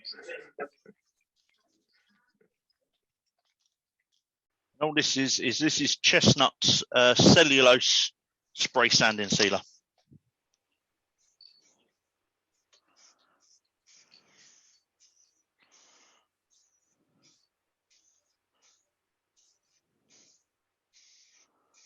So Scott, why are you wiping off with meths before applying the sanding sealer? It just gets rid of all the dust from the sanding that get caught in the pores. I'd never done it before. I went down to Martin at Hampshire Sheen prior to COVID when he was doing his excellent in finishing course. And that's what he recommends. And I haven't looked back since doing it. I get a much better finish through cleaning the piece before I put the sanding sealer on.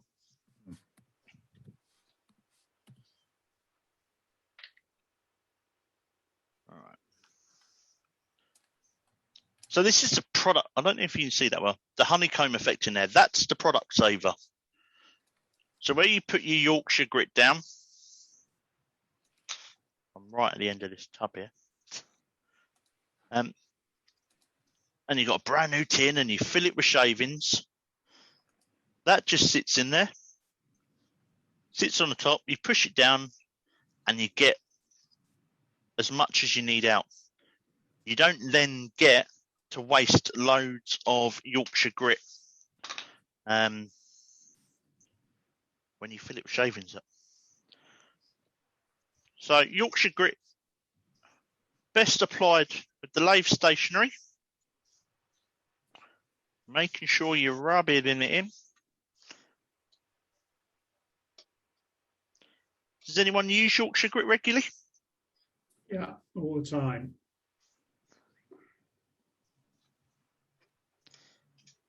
Got a 320 grit abrasive, hasn't he? So this will take it up to the equivalent of 1,000 grit, the original. The microfine takes it up to the equivalent of 2,000.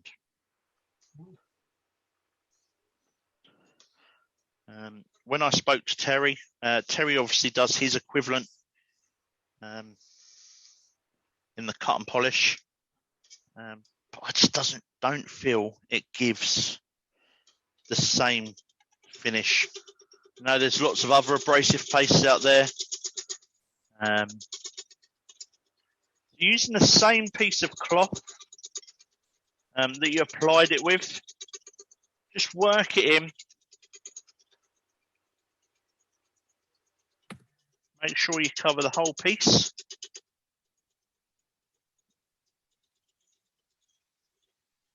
And you'll hear the grit working.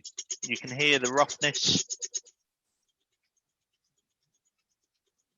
Can I ask you there, Scott? Have you sped up there, or have you slowed it down? No, that's still going at 500. All right, so it's not super quick. And Glyn from Yorkshire Grit will say that, you know, the average time for it to work on a piece is about 3 minutes.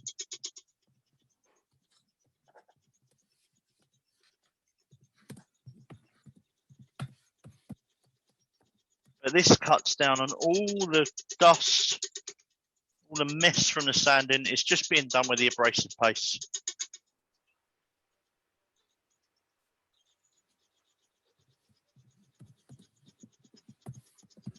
When you're using brush grinders, you don't want a hole in the end. You've got a hole in the end of yours, haven't you? I have. So if I was going to do a crush grind, what I will do is the little rubber door stops. I put that over the end and just hold it against the end there. So you haven't got the point in. Is that good enough? Yeah. I've got, how many have I got? I've got them everywhere. You don't just use them for peppermills, you know, if you're doing something else, you don't want the point in there. Then just pop a rubber doorstop on. Now, I'm obviously not going to do that for 3 minutes because you guys don't want to watch me work that in for 3 minutes. So then what you do is you get a clean piece of paper, speed up the lathe. So that's about 750. And work it across. As you can see, you're getting residue come off there. And what you want to do is do one wipe, fold a bit of paper, get a clean piece. Once the paper's coming off clean, you know the Yorkshire Grit's done its job. And you know that there's no residue on there. Can I just pick up on the rubber bungs, Scott? Yes, mate. They do need to be rubber. Don't be fooled by using the plastic ones, because the plastic ones do tend to mark. But you can buy the rubber ones, and they're normally about inch diameter. But you don't get the centering, do you, that you get with a point? It's easy enough to centre it, because most of the doorstop bungs are recessed in the top to take the screw. So the point will actually sit in there quite well. But then the rubber won't centre on the piece, will it? Not had major problems with it. No. Depends how heavy-handed you are with the tools. Okay. So because this is the outside of the piece, it doesn't need a food safe finish. This is microcrystalline from Chestnut. The one from Hampshire Sheen is food safe. Martin's had that tested.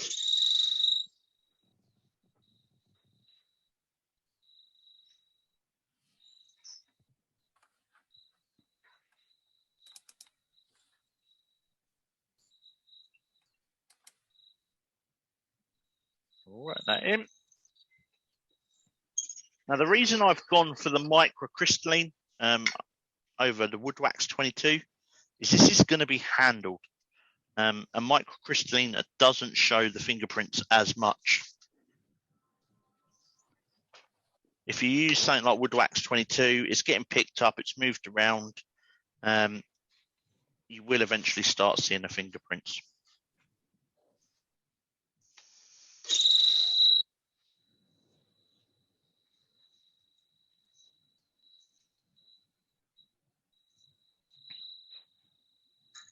So I put on a couple of thin layers.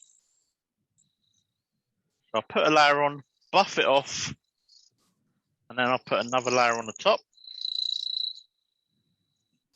Just because it is an item that's going to get used.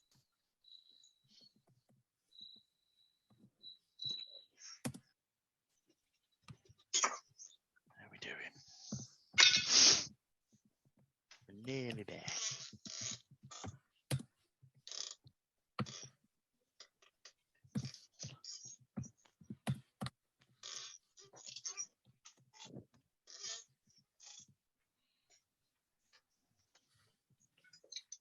Now, I'd normally leave probably 5 minutes for the microcrystalline to dry in between buffing it off.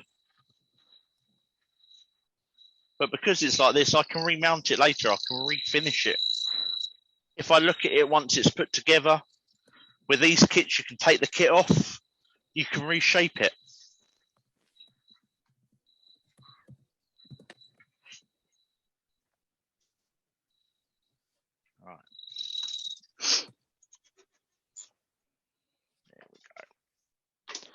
So the inside of the kit, I will finish with chestnuts food safe oil.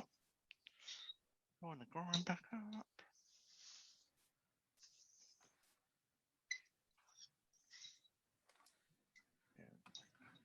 Not the whole length where the peppercorns go.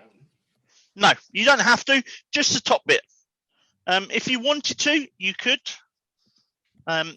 But because there are peppercorns in there, they're going to get grinded. They've got the shell on the outside. Where did I put my board for the lathe? I'm not used to working on this end. There it is.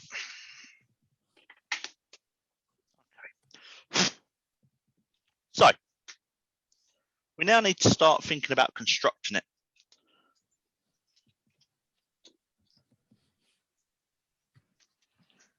Now, the screws for these are really, really tiny. I've actually been and brought some spares because I tend to lose them or strip the heads out. And the way I've found of stripping the heads out is by using a little awl.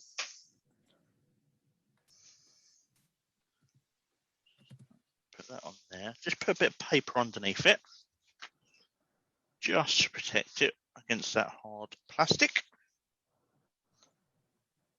So make sure that that's center.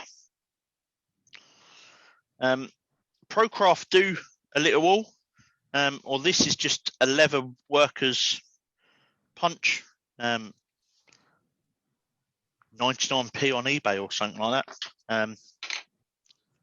At that cost, I use it, I abuse it, and then I'll buy a new one. So once that's center,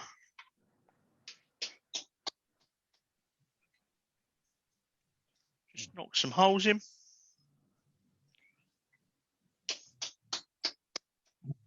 While I'm putting this together, is there any questions about this evening? If you use a crush grind, there are no screws. Yeah, with a crush grind, there's no screws.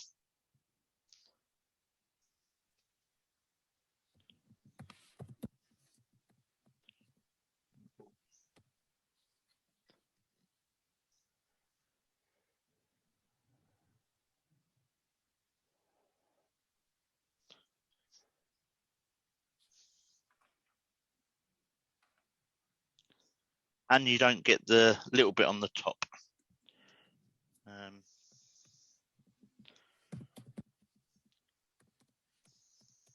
It's all down to personal preference. What you prefer, what's most aesthetically pleasing for you. So the top bit just has the little plate that drives the shaft. Some of that's not all messy and dirty. And then at the bottom,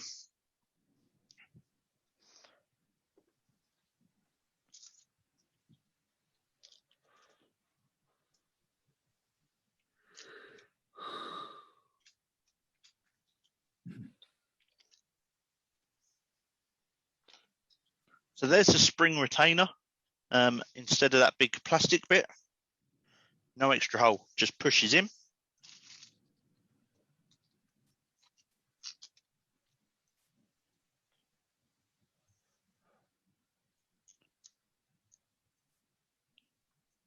Again, as I said, ceramic grinder. And then the shaft. And that just pushes in the bottom there.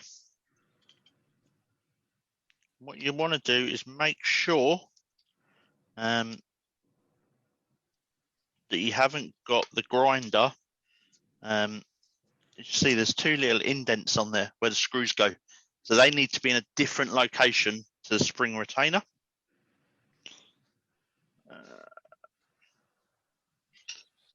The little plastic bit. So we'll swing that round.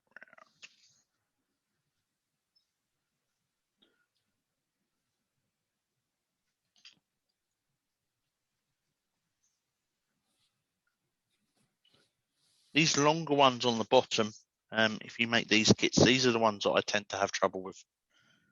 Because they're such a thin screw and they're so long, if you don't make that indent deep enough, you'll strip the head of the screw.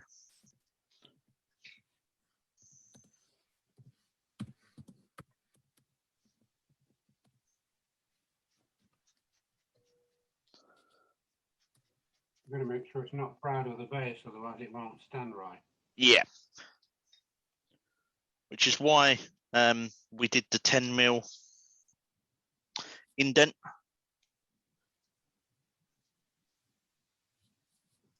What's the tolerance on that? If you did it 9mm, would you bugger it? No. You get a couple of mil tolerance.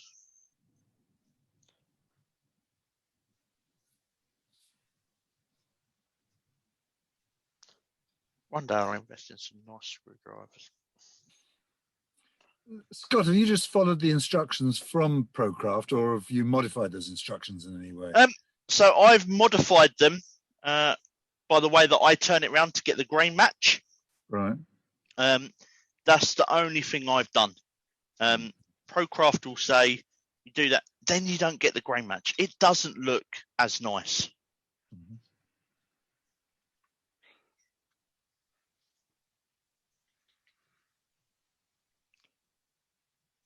Let's get that grain match.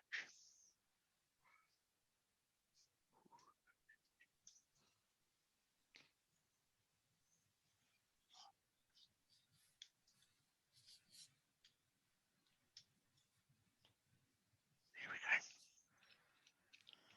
And again, the grind is just adjusted by the screw on the top. There we go.